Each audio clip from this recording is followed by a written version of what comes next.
Hello, everyone. It's Shane Kanto, your Wasteland reviewer, and welcome to the Wasteland Vintage Roadshow here on the SPM Crew Podcasting Network.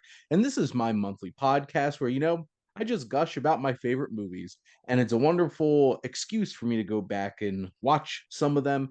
And this month, I'm going to be talking about the Elia Kazan classic from 1954, starring Marlon Brando, on the waterfront. And joining me is my friend, member of the movie club, and musician, Alex Sanders. Thank you so much for coming on. Thank you for having me, man. I'm excited to see you and I'm excited to talk about this movie. A lot of legendary performances Hmm. and legendary scenes that stand the test of time. Absolutely. And Alex and I have known each other for a long time at this point, and you might recognize Alex if you've listened to our album analysis episodes on my YouTube channel for sure.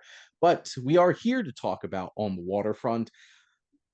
An ex prize fighter turned New Jersey longshoreman struggles to stand up to his corrupt union bosses, including his older brother, as he starts to connect with the grieving sister of one of the syndicate's victims.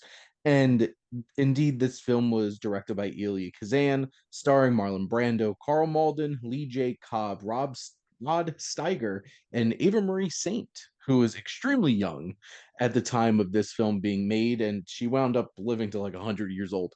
Um, Wow. but so basically, how I like to start off the show by kind of like hitting at some like broader topics, and it's hard not to talk about Marlon Brando.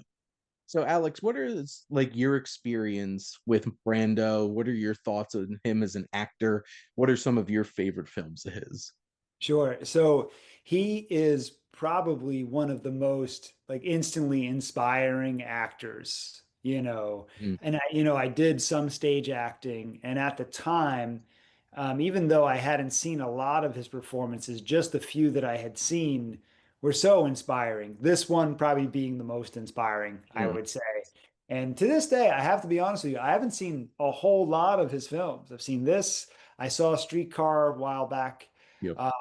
Godfather, Superman, and then another movie called The Score with him and Hmm. um, Edward Norton, Yeah, and De Niro too. So I haven't seen a lot of his stuff, but this movie, this performance just this stands out and was very inspiring at the time. So he definitely left a legacy of being one of the most raw and real, movie stars, actor movie stars. mm, And so, yeah, that's how I felt about him as a stage actor for a little while. And that's even watching this now, I still feel that. I still feel like, wow, I can really feel it, deep. absolutely. And I have seen almost all the ones that you mentioned. I haven't seen The Score, but like I've seen The Godfather when I was 10 years old. Obviously, Marlon Brando had been in my life for a long time, and it was so weird going back and realizing that like he was considerably younger than Don Corleone in that movie Right. because they Yeah, aged him up like 20 years.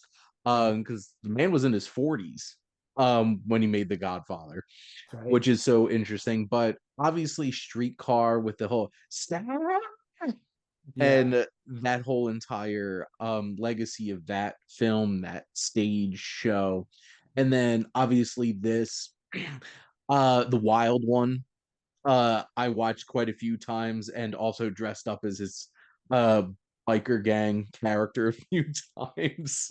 Yeah. I know I at least did that once for Halloween. But Marlon Brando, and obviously you mentioned Superman from the planet Krypton, um, just showing up, Apocalypse Now, um, which he Last Tango in Paris, like was notorious for being such a hard person to work with Mhm. because he was a diva.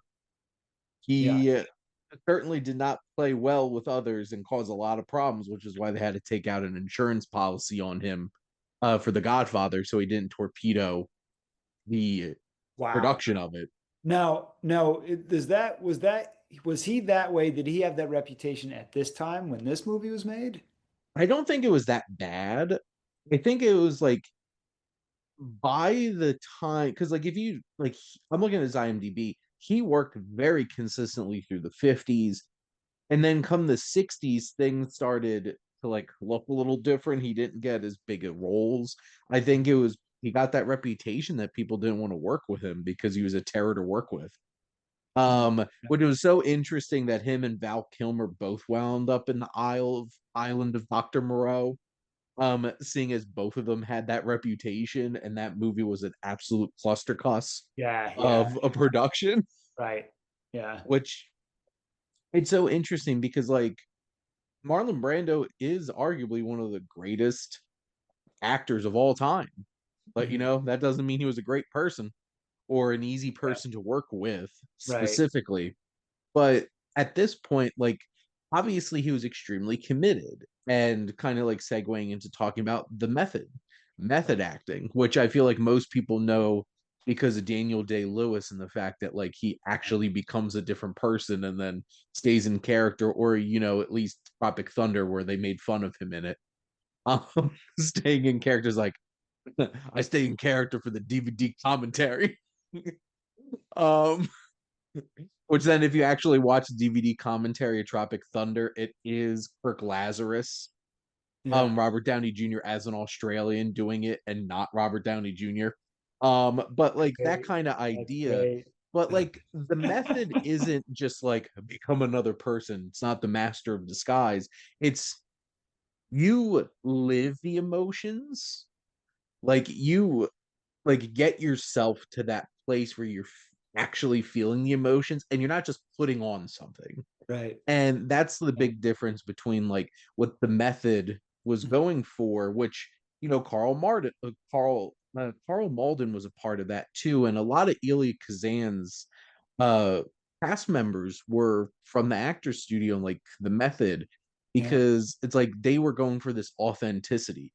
This isn't like, you know, apparently this didn't actually happen, but this is a fun anecdote from Marathon Man of, Dustin Hoffman Mhm. staying up for like days to look like he was exhausted, and Yeah. Lord Laurence Olivier just being like, how about you just act? Right. Right. Yeah. Like apparently he didn't actually say that, but whatever, that's a fun story. Oh, Like really? the Oh, okay. idea the Yeah. idea is that, somebody like a Laurence Olivier did stage acting. Right. And it's you are on a stage, you have to project, you have to put this character out there. And here it's Sure. like it's little things. It's like really being in it. And Mhm. you can tell because Marlon Brando feels like one of the most naturalistic actors you're gonna find at his Right. prime, because like not once do you think he's portraying a character. Mhm. Like this Yeah. is a man right in front of you living this story and these emotions for sure. Right. Right. Much like Daniel Day-Lewis and all the great performances that came from him Yep. so many years later. But you really, you're right. Not for he doesn't miss a beat. I buy into the character the entire time, and I know I've heard that debate before about like you could just act. I think that, and when I was acting for the little short time that I Mm. was. I remember there was a night where like I used all these because they tell you to use like motivations so that Yep. you can get like really into it. And at the time, I think my grandma had passed away a little before that. So I used like the grief of that to really cry, and I was crying my Mm. eyes out. And then I went to my director the next day. I said, I can't do this. It's too much. It really messed with my head the other night. And he was like, so what was going through your head? I was thinking about my grandma and all this. And he's like, all right, whoa, whoa, whoa. You don't have to think about your grandma. Like just play the character and like be into the character. And so, like, that kind of helped me like, okay, I have to get emotional. But if I get too emotional, I was only like 20 years old. Mm. I'm gonna go off the rails here. But you know, when you when you have that like that deep level of emotion and you're really feeling it and you're actually trying to like live that way, Mm. it's I mean, it's awesome. It's part, it becomes part of the art. It's like that in the Prestige, when he Mm, says this is the art right here. This guy, he walks this way wherever he goes, like the yeah. Undertaker in Yes. WWE. He's Undertaker all the time. Like Undertaker was like the method actor of WWE, right? Like, It's all you kayfabe. You yeah. gotta keep kayfabe all the time. Yeah, I mean that's talk about respect. And that's amazing. Mhm. And so you respect it. Do you have to do it? No, maybe Marlon Brando had to do it. And the argument is, if Marlon Brando didn't do that, maybe he wouldn't have been as successful because he found that wave and that made sense for him. Daniel Day-Lewis wouldn't be the same actor, and those movies might not be the same if Daniel Day-Lewis isn't doing it that way. So it Mhm. changes the film, right? Yeah. Like it actually changes the way the movie feels because they're doing it that way. Could it be as good with a different actor? Maybe, but it would be different. So I think that's where that debate kind of comes into play is how it changes the feel. Well, and I think that's the important thing that you brought up. It depends on the person because some people might not be able to just turn it on and Mhm. be able to get into a scene. They have to like put themselves into this situation to really feel it. Mhm. And it is a very different kind of acting and approach. And you can watch any Daniel Day-Lewis performance and like think about Gangs in New York, like him like chopping up all that meat and everything. It's because he became an amateur butcher for real Mhm. to Right. prep for the movie. Wow. And there's just a level of authenticity to it. And like he was in a boxing movie in the 90s. He learned to box. He Yeah. became a boxer. And Sure. the stuff that like De Niro would do at peak for like he was a taxi driver at night for months, Yeah. prepping for Taxi Driver, or the shit that he did to his teeth for Cape Fear to like sharpen them. Wow. I didn't know that. He Yeah. actually did that. That's Yeah, insane. yeah, and then got them medically like fixed Wow. afterwards. And then, Raging Bull, where like he went on a cruise for like 2 months and gained 50 pounds. Right. Um, and like Christian Bale does those kinds of things, and apparently he can't do Yeah. that anymore because his doctor's like, dude, stop it. All of Oh, the weight Christian gain and Bale. yeah. Yeah. Right. Right. Yeah. Especially with the machinist when he Mhm. gets down to like 120 something. And Um, then American Hustle and Vice, where he Vice. had like Yeah. herniated discs because gut. Yeah. Right. As somebody who struggles with their weight, walking around with a large stomach does hurt your back a lot. Oh, for sure. Yeah. And Yeah. it's just like that kind of strain, but like committing to that. And, you know, Brando was one of the first ones that was like, it's that intensity going in with the method acting and everything. And then going in here, so like, it's very interesting that like Elia Kazan is a very famous director, Mhm. and a lot of his like big films like this or Streetcar Named Desire, like there's a level of feel like there's a play going on. And especially like Streetcar because like it's much more like confined. Yes. It's There's very there's more harsh. cinematic elements too on the waterfront Yeah. than there are in Streetcar Named Desire, but like I just love his approach to capturing this film. There's striking imagery like that one sequence when you know Harry finds Charlie and then they have that giant truck barreling down that alley at them and it's so perfectly shot, it's intense, Mm. and that's one of those moments where it's like Eli Kazan was probably really stepping out of what he was used to on the stage, Yeah. doing plays Right. and stuff like that and capturing something cinematic. I love that like POV shot at the very end of the film where Harry's like Yeah. has the shit kicked out of him and he's Right. dragging himself up to the foreman. He's like, let's go to work. And it's just Yeah. like you feel it. And I think those are some really inspired choices from like a directing and cinematography standpoint to really get you into the film. And there's certainly a lot of staging, like something as simple as that conversation in the car between Terry and Charlie, Yeah. and the feeling. But I Oh think yeah. Gilly Kazan brings something special here, where it's like, oh, Streetcar Named Desire feels very like, yeah, you could tell this was a play at some point, but like there's something Right. very cinematic about the approach Oh, that he brought here for sure. I remember as somebody who is I'm more I have a stronger ear and eye for theater now than I did when I saw Streetcar. Mhm, Streetcar didn't really grab me because of that. I remember feeling like this feels like a play to me.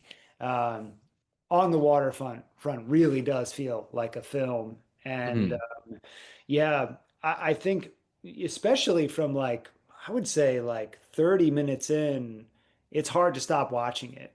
Like mhm, the spontaneity really picks up in his direction and his editing. And the scene that stuck out to me from an editing standpoint and shot standpoint mhm. was when after the priest convinces him to confess, and he goes and he confesses to the woman, Yeah, you know all those different shots, and you don't hear them talk. You just hear the whistle from the ship, and such a that great was scene. awesome. That was like great. I mean, anybody who wants to get into like shooting and editing like that was how to do it. That was fantastic. And her look of horror, and he's trying to convince her it's not that, oh, I didn't mean, it's like it's really, The uh, classic. I didn't know what they were gonna do, yeah, and right, it's just like you didn't, right, and right. that's the challenge of that. But no, that scene's incredible, And we'll and talk more. because There's yeah, a lot of what do we call that? What you just said, I didn't know what they were going to do. There's a lot of um, innocent bystander stuff going on in this movie, and it's very, very, very relevant. It's always mhm, been relevant. It's just as relevant as it's ever been. A lot of the innocent bystander, stuff going mhm. on. A So, lot of that, and especially like getting into this because like this crime thriller, when yeah. it like when you really take a step back and think about it, like obviously there's a lot of like drama, but Mhm. this is a crime thriller. It's a corrupt union.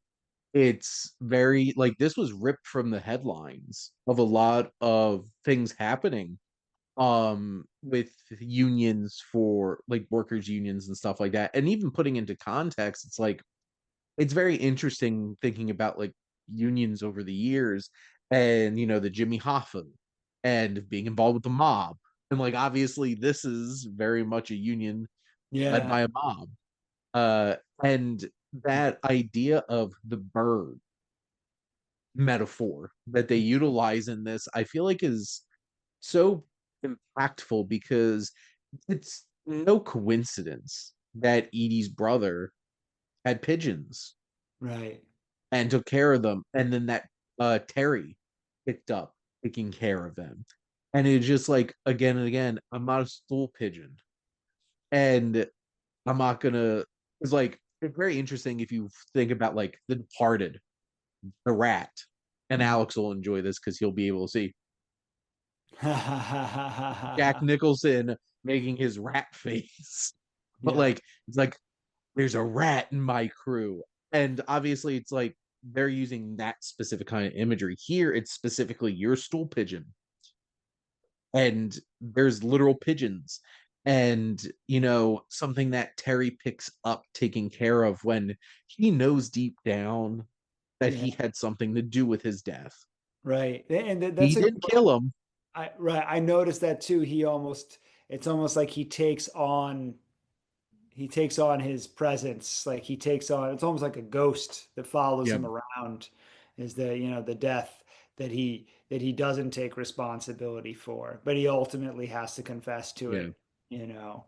Um, Well, and that and was such a then that tragic. plays into the martyrdom, the role of the martyrdom. Who's the real martyr in this Yep, movie? This is really is Edie's brother, yep. right? Is the yeah. Well, and at the end of the day, when Charlie decides that he's going to testify.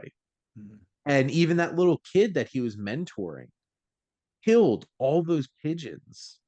Mm. And that was heartbreaking. Like Terry, who, like, you know, Terry Malloy's a tough guy. He was a boxer. Yeah, right. And, you know, he's an enforcer for the mob, basically. But like there's a vulnerability to what Marlon Brando brings to this character. And just the way that he breaks down because of these pigeons. Yeah, And he's like, you didn't have to do that. Like he didn't have to do that to these birds because they're innocent.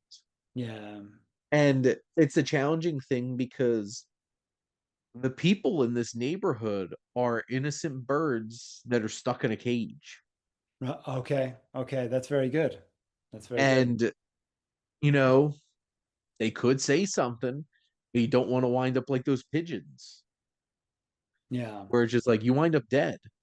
right. And that's the kind of power that they have. Yeah. And it takes somebody inspiring the rest of this community to stand up. Hmm. Like this is gonna sound silly, but a bug's life. Okay, You have the grasshoppers, but how many ants do you have? right. Yeah. Once the ants realize that there's like thousands of them, they can stand up together. Yeah.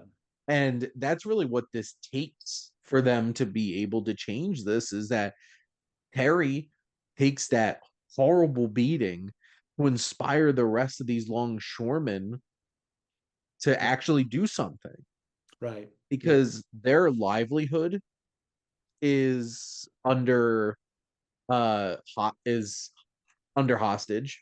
Yeah. The thing is like you do one thing that they don't like, you're not getting work, then you're gonna not be able to pay. You're not Yeah. gonna be able to feed your family. Right. Exactly. And that was one thing I noticed with this is the control over who works and who doesn't, Mhm. being a control over their freedom, a control over their livelihood, and most of the scenes on the dock, I know, you had a little thing about cinematography in there. Um, the movie starts off feeling like a noir, Yeah. right? But the shots on the dock, obviously, because they're outside, so it makes sense that they're brighter. But I feel like the brightness, maybe I'm adding my own thing in this, but it feels like work like is a shy they show work as like a shining thing. Like this is the, like the answer. We're Yeah. proud to work. We want to work. We want our men working. Because if they're working, they're not committing crimes and they're supporting their families. It makes Mm. the world better if our men are working. It was the 1950s, right? So it was Yeah. like, post World War II, it's like work is a good thing, you know, very different from the decade that I grew up in. Uh, It's a it's very interesting because like this is certainly the greatest generation yeah, right. and their work ethic and why the carrot to this whole thing is being able to work. Yeah, And yeah, well, and at the end of the day, we all have to work in some right shape on. or form Yeah, because we need sure. money Yeah. to take care of ourselves. But like you're right, there is such a value put on work in this, Mhm. and that's being held hostage by this union. Yeah, right. And like this does have those elements of very traditional masculine perspective of like I need to be able to work and provide for my family or I'm not a man. Right. Yeah, And yeah, that's held over all of these workers on the dock. right. And, you know, unions are such an interesting topic, especially today, because you have some people who are very, very, very strongly pro union and the importance of being able to protect your employees. And then you have a lot of people that are extremely anti union. And this is one of those interesting situations because, like, it's like, what does the union really do for you? They take your money and they're in it for themselves. And you have union leaders that are very rich and getting rich off of your back. And Right. this is an interesting situation because this isn't just like a regular union. This union is literally run by the mob. Yeah. So, like, it's much more objectively, this is not a good union here. Yeah, They're doing criminal things. right. And, you know, you have CJ Cobb's Johnny Friendly, Mm. which what a name. Right. What a name for a guy that's not so friendly and not so kind, or Right. somebody who doesn't want to do what the actual work is, but make a whole bunch of money off of these people and control them. Yeah. But it's so interesting looking at this perspective, and it's like, working like I work in higher education, there's very strong unions, um, especially at Ryder, and it's a very interesting dynamic because like I'm not in a union. Right. I'm an at will employee. If Ryder decided tomorrow that they didn't need me anymore, they could just let me go. Yeah. And that's how that works. But like this is interesting because like this was actual stuff happening at the time. Right. And obviously this continued into like the 70s with like, Jimmy Hoffa and that kind of stuff, and to the corruption of unions and how much money were taken from these people, because like that's the thing, if you're in a union you got to pay dues. Right. Yes. Right. I want to Exactly. know where the dues are going Yeah. for this Right. particular union. Yeah. That's right. That's it's a very it's back and forth and it all depends. But I know I wish my mom had a union. I wish paralegals had a union because, yeah, same thing. Paralegals, they work for a small fraction of what attorneys make, and Mhm. these can just replace them anytime they want. And my mom has been a paralegal for since the mid '90s, and she's dealt with some real BS. So sometimes I wish she had a use, so she had a little more protection. You Yeah. know, Well, um, and that's the whole entire idea of what a union's supposed to be, protect is your job, right? protect protect the workers and make sure that their best interests are being taken care of. And obviously that is not what's happening in this film. It's uh you have to be in the union to be able to work, and then the union decides who gets to work. Right. Yeah. And obviously it's very subjective, and they make decisions based off of who's in good graces with them, who's been acting up or not. But it Mm. makes for a very compelling structure and very timely things to be confronting. And I feel like that's what gives this film even more of that like oomph of Yeah. being like, this is some real stuff going on at the time, and it brings that authenticity to it. Absolutely. Yeah. Yeah. Well, and when you look at like, this is an extremely well written screenplay too, and the credits of Bud Schulberg, who wrote the screenplay, and then Robert Siodmak that was uncredited on it, but these were based off of articles written by Malcolm Johnson about these unions. And there's so many strong characters with a lot of depth. Yeah. There's a lot of well staged conflicts. There's Yeah. layers to these conflicts, and just you have romantic subplot, you have this brotherly connection between Terry and Charlie, you have this priest who's bringing that layer into it as well. And Kazan brings Schulberg's screenplay to life so well, and just layering all these things in here, and nothing feels like it's being shortchanged. It's all progressing well, and it all comes to such a satisfying crescendo Yeah. in like such a perfectly staged, emotionally impactful sequence for sure. Yeah, yeah, no, the other characters and the other actors. I mean, this is such a great ensemble. I mean, they all play such pivotal roles, and they're all important to kind of telling the story. Even Mm, Friendly. I mean, it's a great mhm. performance. Yep. Even though you hate him, he makes you hate him. You know, and the idiots around. I do laugh at some of the idiots that are around him, though. You can't help but Mhm. laugh. um, and yeah, the obviously there's a lot of Christ imagery you notice very early on, Hmm. um, there's always there's a lot of Hmm. crucifix in the movie, in the apartment, and when they're in the church and Brando puts his arms like this over the Yeah. pew to the pew. um you know um Edie's brother really does end up being a martyr, in a way, Hmm. and Brando ends up risking having that martyr sort of role. So there's a lot of that Christ imagery, but man, the scene with I know you want to talk about the church scene, but the Yeah. scene with the preacher, um, on, at the harbor Yeah. after they kill the man, it's like, holy moly. That scene to me, that's my, like, not my, well, I guess I shouldn't say it's my favorite scene in the movie. I think it's the most important scene in the movie, and I think it's the most for today, it's the most relevant scene in the movie, that the preacher's monologue, because he's talking about injustice, and he's talking about, that innocent bystander thing I was talking about before.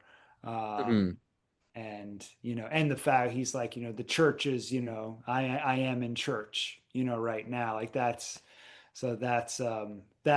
one of the most powerful scenes. I actually shared it on social media. Yeah. I watched it. I had to, I was like, oh my God, like, you gotta I think this watch was the scene quote in particular. Some people think the crucifixion only took place on Calvary.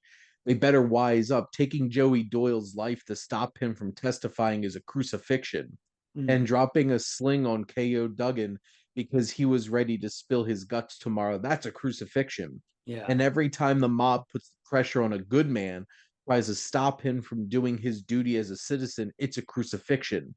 And nobody who sits around and lets it happen, keeps silent about something he knows that happened, shares the guilt of it just as much as the Roman soldier who pierced the flesh of our Lord to see if he was dead. Mm, And that moment, and like, I love Carl Malden.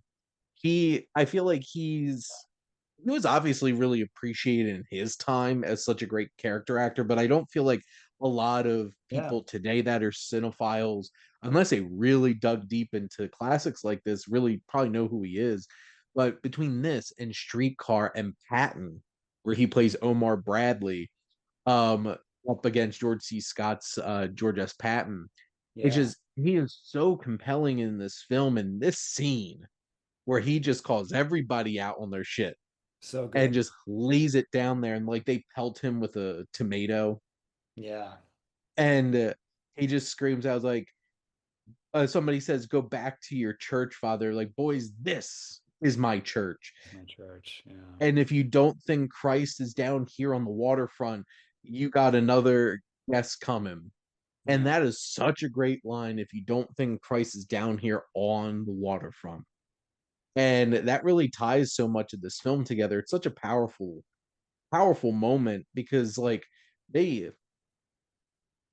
accidents happen, as I throw up air quotes here. Yeah. um Obviously killed Duggan because he was gonna testify.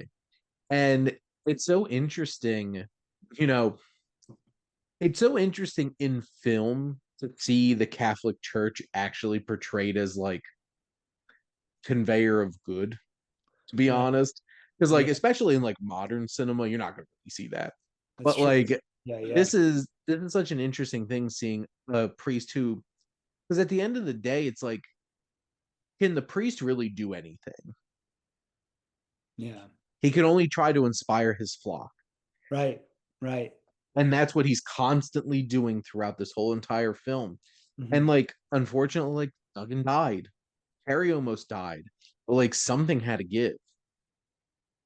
Something had to give at this point. And going back to like how he got Duggan to agree was like that attack on the church Yeah. was so intense and so well put together. And I love that moment where he finally convinces Duggan to do it at the end, Yeah. because that is such an Right. important piece to putting this all together. Sure. Yeah. Yeah. You know, and wow. I mean, think about the guilt that comes with that.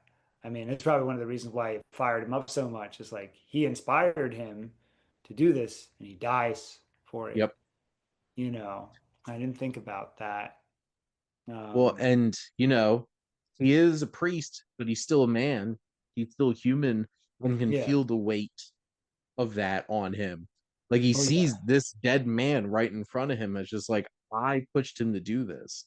Right. And Yeah. you know, this film is a long road for Terry Malloy with a lot of pitfalls and trauma and tragedy along the way for Yeah. him to become that savior at the end that steps up and Yeah. sacrifices his body Right.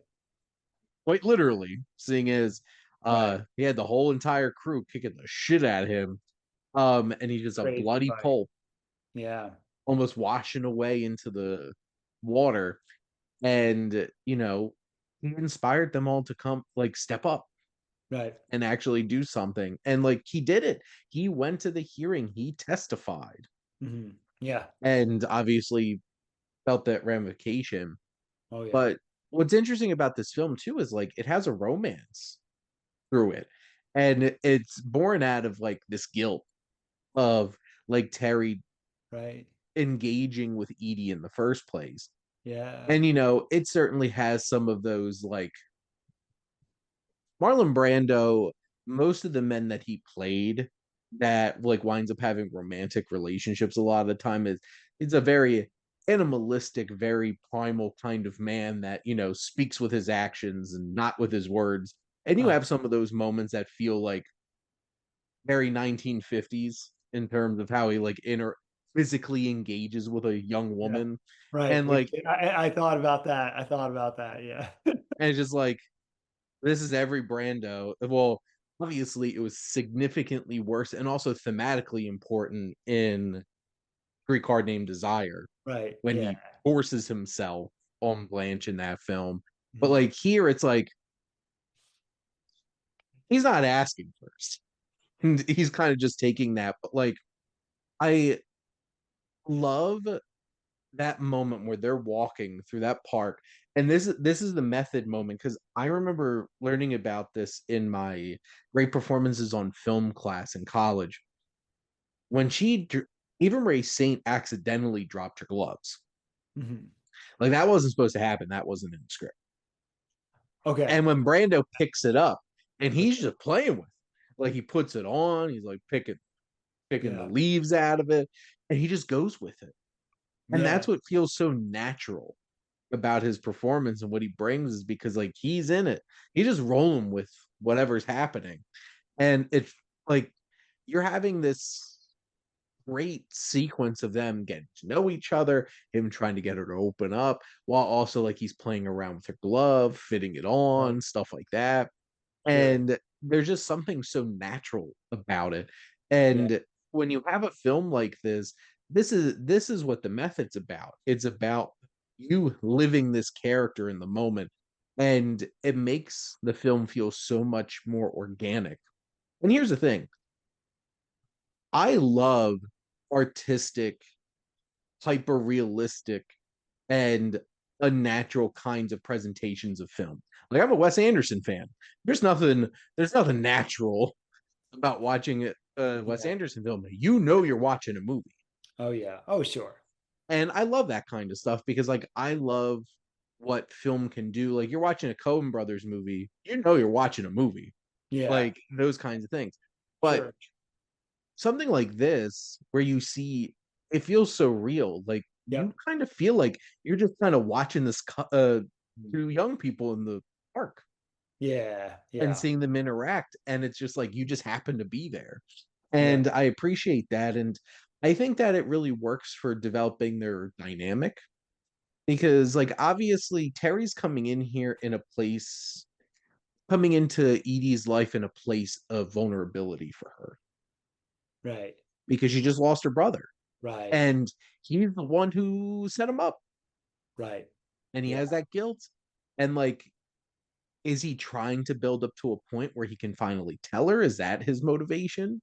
Mhm. Does he really like her? obviously after a while he definitely does like her. And then that's why he finally wants to like really open up and have to do that. And obviously we talked about the scene where she just looks horrified at what he has to tell her, but I Yeah. really bought into their dynamic. And even Ray Saint, for such a like an early performance in her career, I think she does a fantastic She's job in this fantastic. movie. Yeah, she's great. Fantastic. And And you're yeah, acting against Marlon Brando. So yeah, like it's a lot that's a of big pressure. order to fill. So Right. Well, he's, and he is, even though he has, he was a catalyst of, he had something to do with why her brother passed away. He is kind of introducing her to a different world, a different side of herself that she hasn't been able to explore before because she's kind of been in her own cage, so to speak, in her parents' place, you well, know, and and she was they, at what was it, nunnery? right, Like she was off with the nuns and stuff like right. that. And then she comes to the waterfront. Now she's hanging out with right, with Marlon Brando. Right. She's hanging out with the caveman over there. Yeah.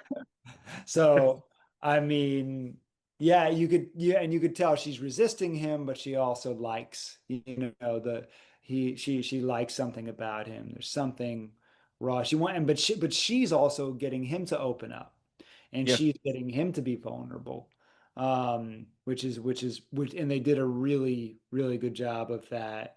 And yeah, I like the glove. I like that he puts the glove on, and I think that it was a happy accident that happened because Yeah. he's going into her world and he's changing it. He's changing her world. So I think if you want to, I don't want to look too much into that, but Yeah. it actually ended up making a lot of sense for him to do that, um, from a metaphorical standpoint. Um, yeah, Yeah, I love their dynamic in this. And obviously, their path has some hope there and a yeah, potential future. And yeah, then the other big relationship that Terry has, unfortunately, ends very tragically, is the one yeah. that he has with his brother, Mhm. which this is a Rod Steiger of In the Heat of the Night and everything, Oh yeah, playing Charlie here.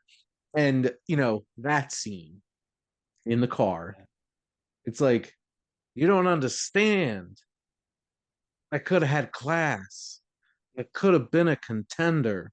hmm, I could have been somebody instead of yeah, a bum, which is yeah, what I am. yeah. Let's face it, it was you, Charlie. And and just that's one of the most iconic scenes in the history of movies. Yeah, And Brando sells every second of that. You yeah. feel the pain and the frustration The guilt. because like Herrick should have been somebody. Like Mm. if you didn't have, and it's so interesting because I feel like Sylvester Stallone had to have Harry Malloy in his brain when he was Oh yeah. making Rocky. Oh, Like, I was going to talk about it eventually. Of yeah, course, Rocky does not exist without no, this movie. no. And you know, it is Charlie. Yeah, Like, obviously, I don't think Rocky ever threw a fight in his life, but he's a but he mob went the, enforcer. but he went the distance, right? That's Yep. yeah. I Well, and Rocky gets his Cinderella story. This is what would have happened if Rocky never did. right. Yeah, And if Rocky got desperate and sold himself out. right. Yeah, And this is so tragic because like Perry probably could have been a great boxer. Like you see that. Like he's an uncaged animal yeah, at the end and like I wouldn't want to get in the ring with him. He's just like Jake LaMotta over here. yeah, Um just pummeling through, but like that scene is so perfect. He pulls the gun on him. I just love the moment of him just being like you have a gun on you, and he just like push it aside. It's just like, what are you doing, Charlie? Just like in the face of like his own brother pulling a gun on him. Yeah. And just Brando sells every bit of emotion of that scene. It's just like that moment where he's like, "You better make a decision before we get to blah blah blah street," and you're just like, "Oh no, this is not what Terry thought he was getting into here." Mhm. And that's just such a powerful scene, and it's literally two guys just sitting in Yeah. like a That's I cutout of think a fake car. that's the thing about it. Like when I saw cinematography on the list, I'm like, well, that scene's not really that special from a cinematography, but you don't want to be. You just want to like it's just like the one shot, right? And Mm. maybe he cuts back. There is a he does a close up of There's Brand, a yeah, right? Because you got to get the yeah. But yeah. but then it's basically just two different shots, and the Brando. That's what makes the film timeless. I think the film is still a good film without that scene, but I'm not sure we're talking about it all these years later without that scene like just makes it into the timeless category. And everything he says, you feel it, every beat, every inflection, you just feel. I mean, you have a brother, I have a brother, you know what it's like to have a brother, Hmm. and you go, oh shit. Like, in some way, shape, or form in your life, you have that same sort of dynamic with your brother. I know I have. And then when he just finishes like laying this on, he just like sinks back and, Yep. probably sinks back into his but for years, by the way, anytime I meet somebody named Charlie, I go, Charlie, Charlie. It's just it's perfect. And yeah, that's the thing. If you have a brother, family can hurt you more than anybody. Yeah, yeah, And that's a challenging thing. And that's what makes that scene so painful, is yeah. because Terry obviously put all of his trust in Charlie, Mm. which he should never have in hindsight. And he suffered for it. And that's what's so impactful about that. I know we've definitely talked around the final scene for sure, but like just that moment of Yeah. Brando like calling him out and then getting a straight up fist fight with Johnny Friendly, Hmm. and then all those bastards piling in on it. Right. And then And and back to this idea of like he goes to work, like his the best thing he could do, to think what he could do, you know what? I'm going to work, mm, I, oh my God, like we have those moments where it's like, we run through these problems in life. Hey, much, you know what? I'm gonna wake up. I'm gonna go, and this is what I'm gonna do. And then he has that moment. And then of course, he gets dismissed. They treat him like trash. And then it's like, okay, and then he just, they literally pick everybody else. yeah. And then he goes straight to the source, Hmm. beats up Johnny Friendly. He gets his ass kicked. But He gets then old. Yeah. bloody, limping, walking up to the floor, like, let's go to work. Like I mentioned Yeah. earlier. And it's just like you have, which also really haven't talked about, like that music swell at that moment too. Just Yeah. oh my god. The Oh, score great the, use of music. I'm glad you brought it up. the score in this movie is absolutely incredible. And like Leonard Bernstein, just like it's powerful. There's just like it comes in at times with so much force and it's so iconic. And like if I don't know if this is true for a lot of people, but like if somebody plays music from this, I'm like, I know this is on the waterfront. It's Waterfront. just so iconic and burned into my brain. Because like I've probably watched this movie 5, 6 times at this Yeah. point and love it to pieces. But like that music just underlines everything. That truck barreling down that alley music, Yeah. Yeah. this final scene, that triumphant music of him dragging his ass to the front, Mhm. and getting there and going to work.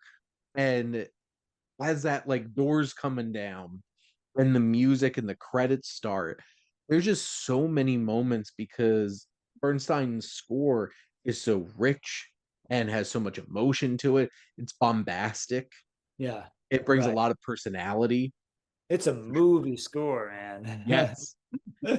I just like think about this or like Sunset Boulevard and just like big this is like big old school movie scores and like you Yeah, know things change over time and like we got back to like the fanfare kind of thing with John Williams and Star Wars and Indiana sure. Jones and the marches and stuff like that. Right. And now they're doing so many interesting and creative things with scores with like atmosphere and tones and stuff like that. Yeah. Like this, like you said, this is like old school big movie score. And it just works so perfectly because this movie is like big drama emotion in all the best ways possible. Yeah. Because Yeah. it's so funny because the acting is not big theater acting, but the emotion is so big because everything like it's so Right. natural, but this situation is like a fire keg about to just blow Oh yeah. and everybody's on edge and I feel like this score has that kind of feel building up all that. Absolutely. And And you know, yes, it's not theater acting, but and we back to all the characters, but especially Brando, the ability to make it this raw and emotional mhm, and risk it being ugly. He used to talk about that a little bit in interviews, like you know, you could come off being too ugly in a film. His ability to ride that line is really amazing and kind of makes him so great because he did it mhm. that way. And even the preacher, I'm sorry, his name again, Carl Malden, yeah. Carl Malden. Yeah, I mean, like there's a couple areas where yeah, he gets big, and they're able to do it. But the score is big, and the stakes are high. Yes. It's gotta be raw. You know, Mm, it's gotta be real. Otherwise, it would feel like you have to feel it. You know, this should be it's a person like it's a personal film. Even though it feels like it could be a historical film, yeah. it could be a political film. Actually, it's really a personal film. It just Mhm, happens to be, you know, be mixed in with what's actually what life is really like. yeah. You know? Well, and you know why this feels so big and emotion and everything, but still feels natural? These are a bunch of Jersey people. That's right. Yes. But I have to say, I grew up, you know, 40 years later as you did, you know, I can't imagine Randall and Dante walking back into the convenience store after getting the crap kicked out of them. I think it's a different, Don't even get me at least, started on Dante. yeah, and if they right, and if they did walk, they would not be happy about it. Okay, they'd spend the No. rest of the day bitching about it. There's no Mhm. big music. There's no pride in going back into the store. It's a No. completely different movie. I'm not even supposed to be here today. Um, Yes, very very different. different vibe. But And it's so Marlon funny, Brando like, never says that. He never no. says, "I'm not even supposed to be here today." Oh, if you told me Very all these different New characters Jersey. were if you told me every one of these characters was Italian, I'd 100% believe it. Oh yeah, Just like the level that they maybe some present. Irish, maybe some Irish in there. Well, But the priest is definitely Irish. He's definitely not an Italian. But and obviously Marlon Brando is so important to this film to anchor it all down. But the supporting cast is so important too. And like Carl Malden is fantastic. He has so many great moments. Lee J. Cobb mm, just like brings that energy. Like he's larger than life. This is why he's the boss. This is how he got in charge of the union. This is how he got elected. And right. Lee J. Cobb is so fantastic in this and 12 Yeah. Angry Men, where Yeah. he's the last holdout Mm, on the jury. And like oddly enough, it's not his best performance, but him popping up in The Exorcist as that detective, looking into it with that mustache and everything that he has, his trench coat and his hat. But like I remember that. I the I remember him and Lee J. Cobb. Yeah, was he in? He was in Doctor Strangelove, right? so that's George C. Scott, That. and Oh, they came from the same school of big energy acting. it's, okay. it's well, and what's actually really interesting that you bring that up, Alex. Fun fact: so Lee J. Cobb is juror number 3 in the original 12 Angry Men. George C. Scott's juror number 3 in William Friedkin's late 90s remake of 12 Oh Angry wow. Men. Oh, So they that's played the great. same character That's in insane. 12 Angry Men. There you go. Um, Makes sense. yep, they have a very similar type of acting. But Yeah. no, I love George C. Scott. He's one of my favorite actors. He's the we are gonna have a mine shaft gap. And just like everything is like put to here because Yeah. Stanley Kubrick tricked them. Um Oh, because really? he's like, I think we need to play this a little more straight. He's like, well, George, do it straight a few times, and then I want you to do some fun ones for me. He used all the ones where he's like Oh, over where the he's going top. crazy, where he's going over the moon. Yep. Yeah, that's perfect. That's Yeah. Stanley Kubrick in a nutshell. there you go. Manipulating his actors in not all the best ways. Like even Yeah. like Rod Steiger as Charlie. Um, we mentioned Eva Marie Saint's fantastic, and just like a lot of those character actors that plays like Duggan or like all of the guys in Johnny's crew feel so real. Like these would be henchmen in organized crime for sure, and like all those kinds of things. But like, I just love this film to pieces, and this is one of the first like old Hollywood films that I've done on this series so far, and I was very excited to finally like tackle this one because not gonna lie, a lot of like my really tippy top outside of like Ben-Hur, most of these films are from like the past, like, well, since I've been alive, or at least the Yeah. 80s and stuff like that. So this was fun going back and looking at an old Hollywood classic like this. But Yeah. the last thing I wanted to bring up was a nice little question I had for you. So, Alex, what's your favorite Brando performance?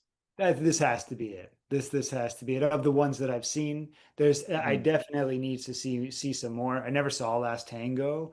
Believe it or not, I never got far enough in Apocalypse. I never got, You but have to this. get to way to the end. Right, right. It's very, very much at the end. I know. I never obviously I saw The Godfather. And he's great in The Godfather, but I really feel like it's not his, it's not really his film. It's Pacino's film. It ends up Yep. becoming Pacino's film. And Pacino is legendary in that freaking movie. So many Before times. before he Pacinoed out all the time. Right, right. Um, He was a he was a whole different person.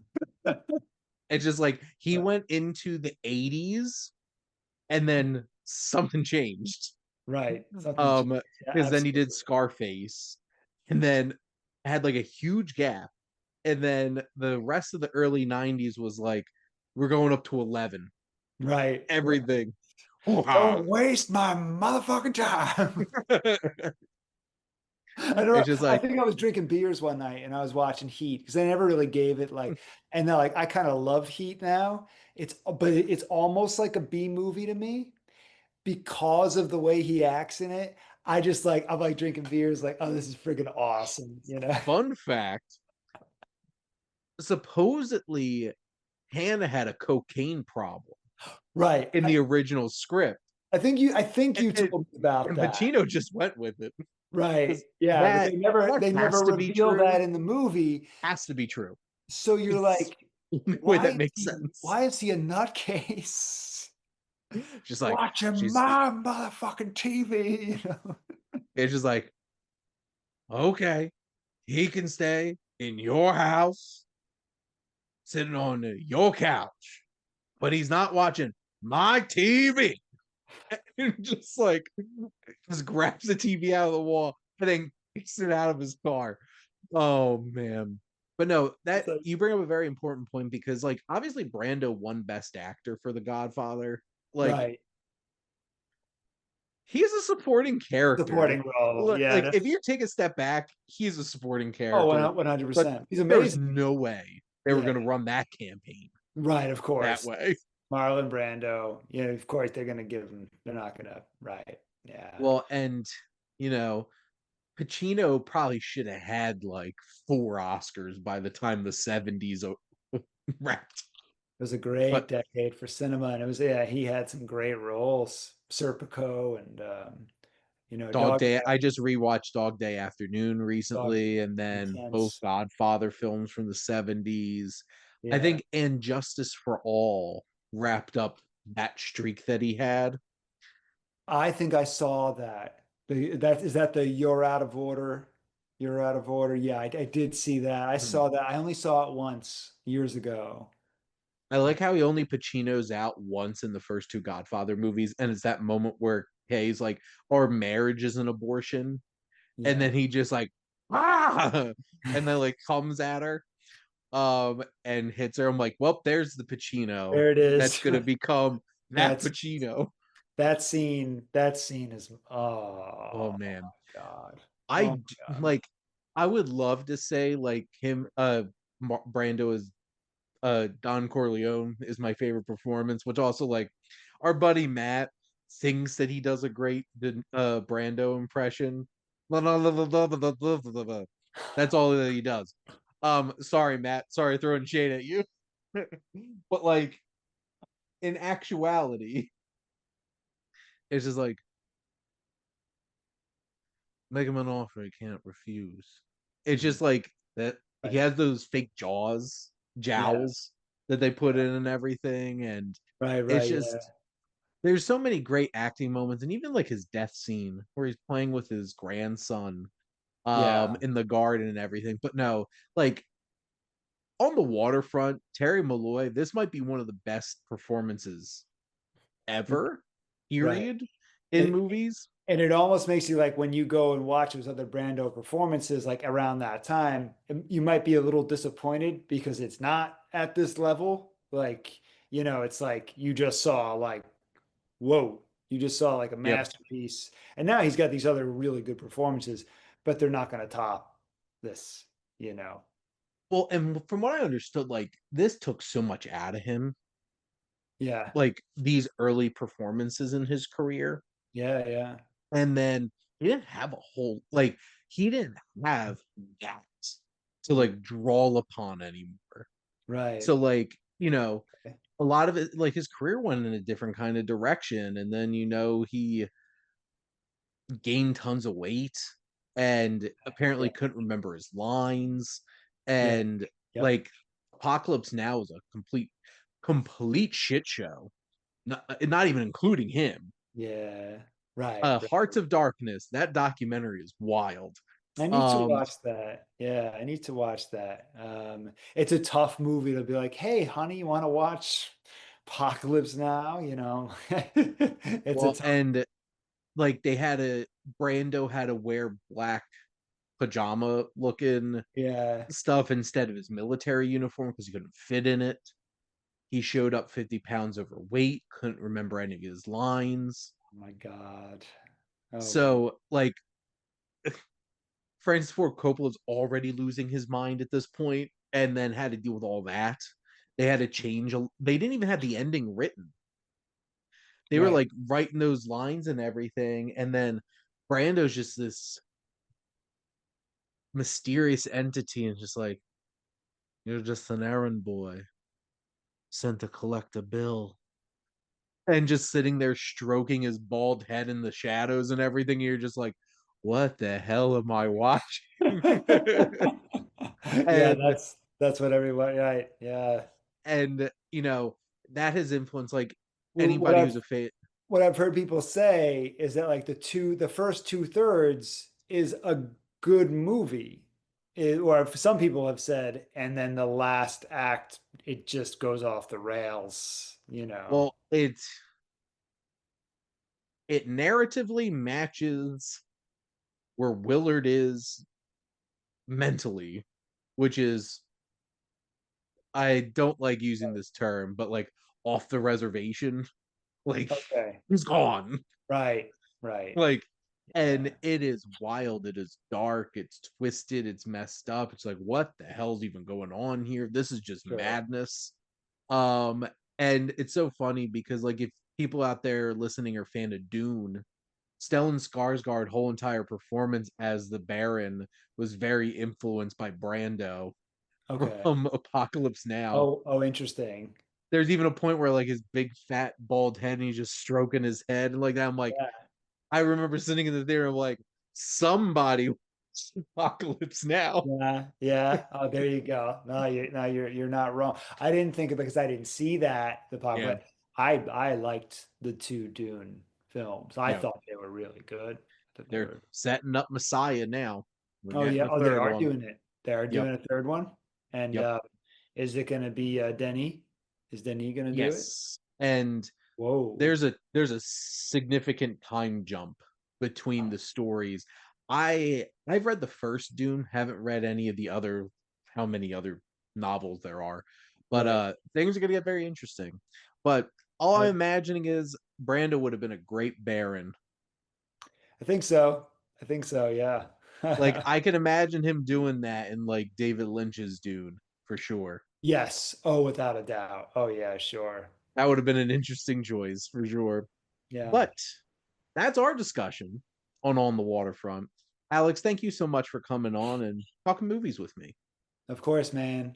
Absolutely. Thanks for having me. So much fun. And thank all of you for listening. Make sure to like, comment, and share on this episode. What's your favorite Brando performance? Have you checked out on the Waterfront? Who are some of your favorite actors that came out of the studio with the method and everything from that era? I'm a huge Carl Malden fan, like I mentioned. Make sure to follow or subscribe wherever you listen to your podcast. The SPDM Crew Podcasting Network is ever expanding to the point where I'm having trouble keeping up with all these shows, but there's a wide range of all different kinds of content that you can enjoy on our network. And if you want to join the crew, whether you want to be a guest on one of our shows like this one, or if you want to make your own podcast yourself, please make sure to reach out on our website. And if you liked the logo for this show, which, not gonna lie, not to play favorites, this is definitely my favorite logo out of any of the podcasts that I have on here. And this is from my buddy Joe. Joey T, who's also part of our movie club. Joe made this logo for me. And if you're interested, he has an Etsy store and he does all kinds of fun, creative things with digital drawings. So go check out his work. But most importantly, thank you as always for tuning in and supporting the Wasteland Vintage Roadshow here on the SPDM Crew Podcasting Network.